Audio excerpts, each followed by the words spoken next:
neutralize that hunter. An agent is no longer in your group.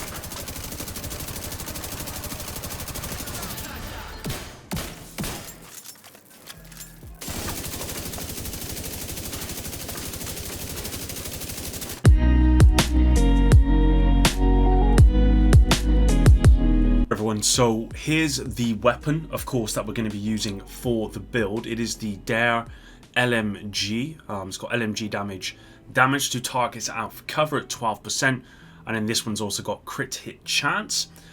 You could roll that to maybe something like damage to armor, crit damage, really whatever you want. The reason I've gone for crit chance is to try and get my crit chance up, because without having these kind of attributes like crit chance here, then you will find that your crit chance is quite low on this particular build, and so you're not really going to be hitting those high numbers, those crit damage numbers of 1.3, 1.4 million or whatever it is, that often, which is obviously what you want to do with this kind of build. In terms of what I've put on here, we've got a crit hit chance mod here, and then for the mag, I've gone with the 10% crit damage. Now, you could go with the extra rounds, but I don't feel like you need it. I mean, as we're going to see in a minute, we are going to be using the gunner specialization. One of the talents on there means that you get extra fast reload on the third reload. And so you want to take advantage of that as much as you can. So having those extra rounds isn't really going to do that. Having an extra 10% crit damage on top of the crit damage you get on this build with a high crit chance means that you're going to use this quite a lot. The other thing that I was looking at was this rate of fire possibly, but I've actually just gone with the 10% crit damage. The more damage here I'm looking at is the better, and I think 200 rounds is plenty. I don't think you really need more than that. Let's move on to the gear. So for the mask, we've obviously got the Heartbreaker mask here. I've gone for a red core attribute for weapon damage. We've got crit chance, and then we've got crit damage. This isn't min-max at this point. I'm still trying to get the resources in order to min-max this, but that's what we got for the mask. Moving on to the holster here, we've obviously got the Heartbreaker holster. This is also a red core attribute with weapon damage, and this has got crit damage on it as well. And then onto the knee pads, we've got a blue core here, and then we've got crit damage. As you can see, I've actually got a level 2 expertise on this piece, which gives me an extra 2% armor. And thankfully, with TU15, what they did do is make sure that the armor that you get, that 1% or 2%, whatever it is, that armor is for each individual piece, and it counts towards each of an individual piece. So if I get 1% here and 1% somewhere else, that is 2%. It's not 1% overall, which is how it did work, I believe, back in phase 3 of the PTS. So overall, I've actually gone for 4 reds and I've gone for 2 blues. And from my testing, I found that that's probably where I feel most comfortable, in that I'm doing quite a lot of damage, but I'm not squishy, right? I'm not going to be taken down too easily, especially as I build those stacks up. And of course, we get the Heartbreaker Gear Set come into action. So for the 2 pieces, you obviously get the assault rifle damage and the LMG damage. 3 pieces is the weapon handling, which makes the Dare pretty much a laser beam. I mean, this LMG is already a laser beam, but having that weapon handling on there does really help, and it's going to be important to make sure you're hitting those headshots every 5 seconds or so. So the 4 pieces, obviously the Heart Stopper, headshots applied pulse for 5 seconds, weapon hits on pulsed enemies add a stack of 1% bonus armor, and 1% damage to pulsed enemies up to a max of 50 stacks. 2 stacks are lost each second. Now, the reason I've gone for the chest piece in particular on this build, if you watched my Kingbreaker build with Heartbreaker, then you would have seen that I didn't use the chest piece, is for the chest piece talent. Increases the max stacks for Heartstopper from 50 to 100, and that's really, really strong with an LMG, which has got 200 rounds.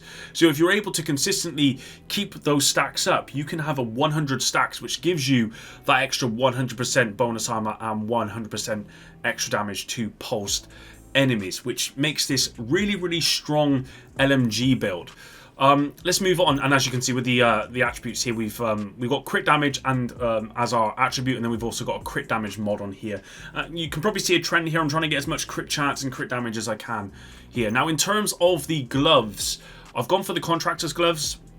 These have got LMG damage, which is that 10% for the Petrov piece, weapon damage, damage to armor, which is multiplicative, and then we've got crit hit damage. Now, I did toy with the piece down here, the Fox's Prayers, I've lost the name of it here, the Fox's Prayers, being as the knee pads and then just putting some Heartbreaker gloves on. If this Fox's Prayers, if Overlord had 10% LMG damage and not rifle damage, this would actually be stronger, from what I can tell. But because it doesn't, it's not stronger, and so you, yeah, going this way around will guarantee you the most amount of damage possible. In terms of the backpack, now I've gone for crit hit chance. I've gone for the Seska piece here. I'm trying to get, as I said, I'm trying to get my crit hit chance pretty high. As you can see, we're at 48% here, and bear in mind that I'm not min-max this. If I min-max this out, you'd be looking about 50%. Crit damage, you'd be looking about 140%. So it's actually got quite a lot of damage, and that extra 10% from Seska really does make a difference. Weapon damage on here, we got crit chance, we got headshot damage, which I'd much prefer not to have. If I could have crit damage there, then yeah, you'd be looking at more like 150 to 155% crit damage, so there's still quite a bit of room, quite a bit of scope to have extra damage. I mean, as you've seen, I can do about 1.36 million at the moment with this build, somewhere around that figure, but you could push this up to like 1.4, 1.45 million with everything in place, probably maybe even a little bit more. Talents wise, I've gone for Vigilance. Now, I only found this out recently, but Vigilance increases total weapon damage by 25%. Taking damage disables this buff for 4 seconds. Now, I would just always assumed that that meant no matter what damage you took, it would be disabled for 4 seconds. And that's not true. If you have bonus armor, okay, and you take damage, as long as you stay in bonus armor, then Vigilance will continue to proc. It's only when the armor is reduced after bonus armor. Okay, and that's what makes Vigilance so very strong with Heartbreaker, where as you're getting those stacks up, your total armor is also increasing. I mean, imagine if you could get Vigilance on a chest piece, and you could then maybe put that with, where do we have it? The Matador backpack.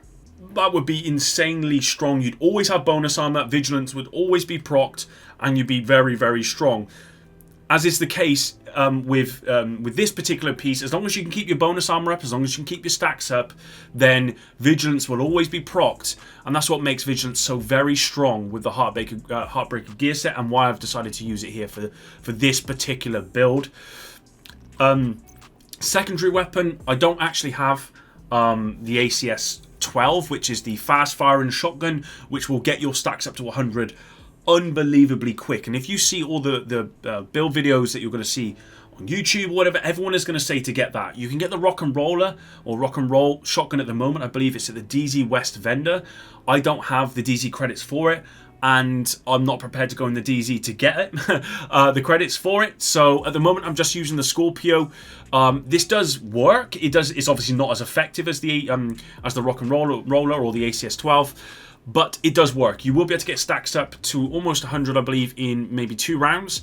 The great thing about the Scorpio, of course, is that it's an unbelievably good exotic shotgun, because you just got to look at the talents here, especially the shock talent, which pretty much nullifies most targets in the game. I mean, you can get 2 rounds off of this pretty quick without taking any damage, just for the fact that targets are shocked. Also, you're able to get the if you apply the seventh shot here, then you get to do that extra 20% damage on top of what you're already doing. So you are going to see figures of 1.5, 1.6 million or something like that with this particular build. As I said, with stats wise, we got 48% crit chance and then 138 crit damage. The other thing I wanted to discuss here, guys, is I am using the gunner specialization.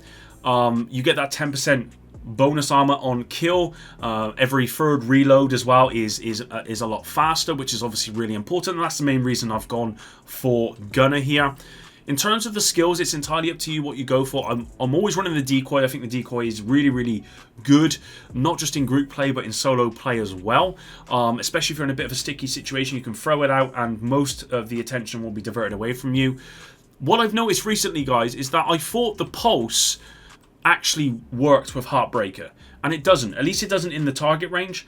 I don't think it does work. So I've decided just to run the Hive here. I don't know why I put Stinger on here. That's not what I'd run. I'd run the Reviver Hive here. Solo or even in group play, it just helps out quite a lot. So that's what I would be running. So that's the build, guys. I mean, this is very, very strong build. You're going to do a lot of damage, and you're going to find that you can keep your stacks up most of the time. I'd say the hardest part is actually getting the stacks up to 100, but as long as you've got a fast-firing shotgun, or you've got something like the Scorpio, any shotgun really, you can get there pretty quickly. But that's it, guys. Hopefully you enjoyed this one. Until the next one, Epic out.